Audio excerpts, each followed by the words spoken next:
ఫ్రెష్‌గా చేపలు తీసేసుకొని వాటిని చేపల ఫ్రై చేసుకొని తింటే భలే ఉంటుంది కదా! దానికైతే ఫస్ట్ చేపలు ముక్కలుగా కట్ చేసేసుకొని వాటిని ఉప్పు, కారం, పసుపు అండ్ అల్లం వెల్లుల్లి పేస్ట్, మసాలా, ధనియాల పొడి అన్నీ వేసుకొని బాగా కలిపేసుకొని దాన్ని చేపలకి మొత్తం పట్టించేయాలి. నేనైతే చేపలకు పట్టించేస్తున్నా ముక్కలన్నిటికీ.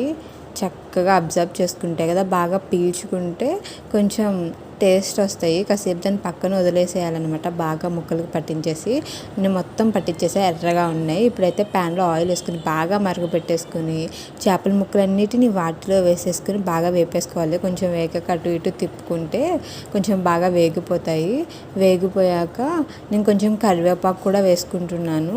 కొంచెం మంచి ఫ్లేవర్ అండ్ క్రిస్పీగా వేగిపోతే కరివేపాకు కూడా టేస్ట్ బాగుంటుంది ఫ్లేవర్గా. సో కరివేపాకు అలా డెకరేట్ చేసుకుని తీసుకుని భలే ఉన్నాయి ముక్కలు అయితే. అలా ముక్కను తీసుకుని ఇలా తింటే